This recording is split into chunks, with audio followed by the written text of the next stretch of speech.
We were a family of 5 children. At night, just to get out of the way, I'd go and do jigsaws in my bedroom. My sister was a sales rep for a company supplying watch parts.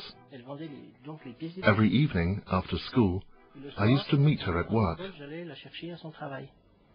I'd always arrive 10 or 15 minutes early. I'd sit at a bench, borrow some tweezers, and play at making patterns or lines with watch parts. So that's pretty much how I learned watchmaking, through play.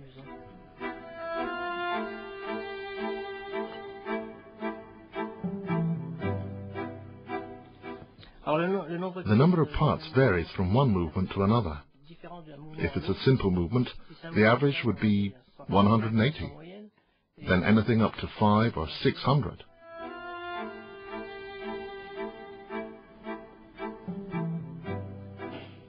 In terms of size, the smallest parts can be just 1/100 of a millimeter thick. Diameter varies a lot, but we're definitely talking about less than a millimeter.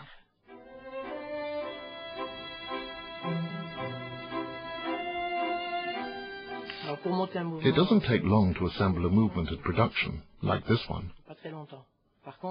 Whereas we can easily spend a year developing a movement like this.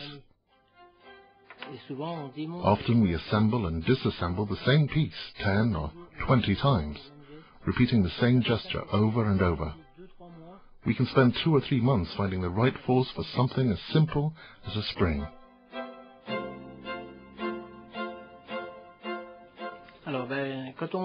Some parts of the movement are easier to assemble than others. The most delicate of all are the escapement with the balance and spring. They form the heart of the watch. They bring the movement to life. The part of my job I most enjoy is working on complications. I like to sit and ponder over a complicated piece or solve a tricky problem.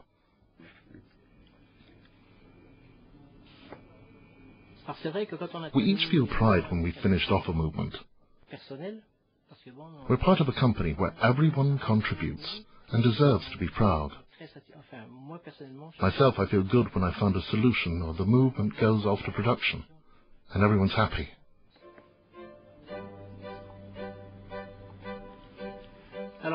Most of the time, people look at a watch and see the outside appearance, which is what sells the watch.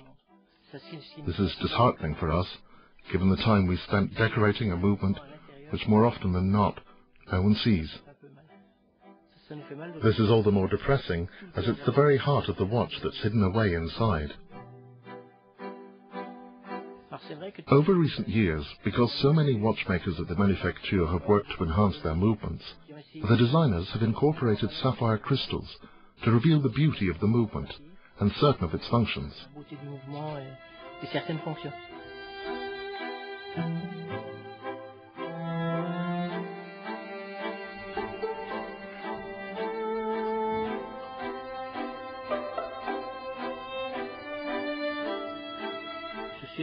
I'm currently working on a 280-piece jigsaw.